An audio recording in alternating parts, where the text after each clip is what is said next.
evening and welcome to Tucker Carlson Tonight. The 2020 presidential race is effectively underway and has been since the midterms in November.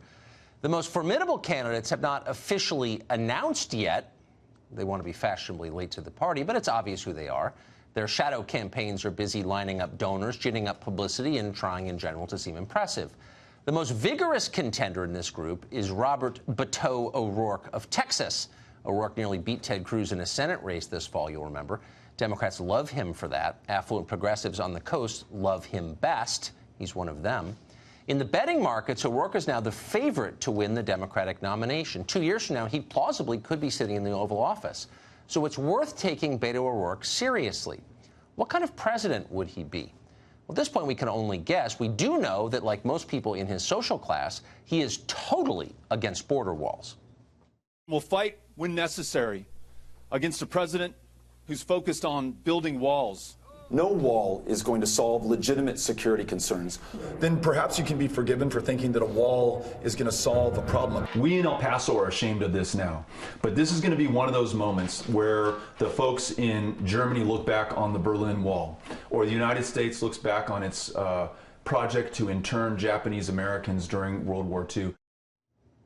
Did you hear that? So Berlin Wall bad, border wall also bad. Indeed, bad, very much like interning the Japanese during World War II was bad. It was another racist attack on Asians from the FDR administration or something like that. Whatever. Walls are bad, okay?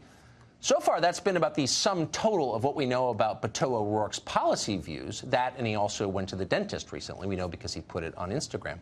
But thankfully, now we know even more.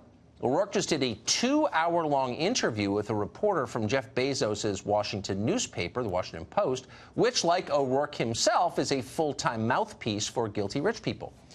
O'Rourke knew he was speaking to his own community, so he relaxed long enough to explain what he really thinks about things, including border walls.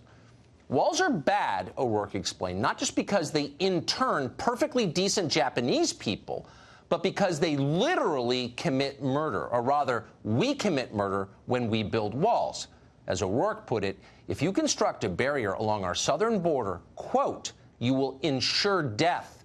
You and I, as Americans, have caused the deaths of others through these walls, end quote. Let that settle. Whoa. We killed people, and we didn't even know it. That's pretty heavy. How many people did we kill?